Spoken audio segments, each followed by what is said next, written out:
अतिदाहक धर्म भक्ती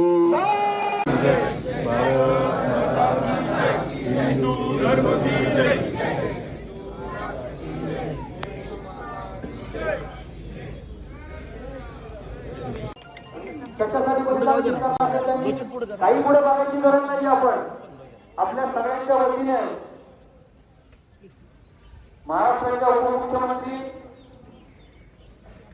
माननीय सुरेंद्रताई आपल्या सगळ्यांच्या वतीने समाजाचा हात आहे. पुढे मंत्री सगळ्यांनी मागे मोठे वाजून म्हणा धर्मासाठी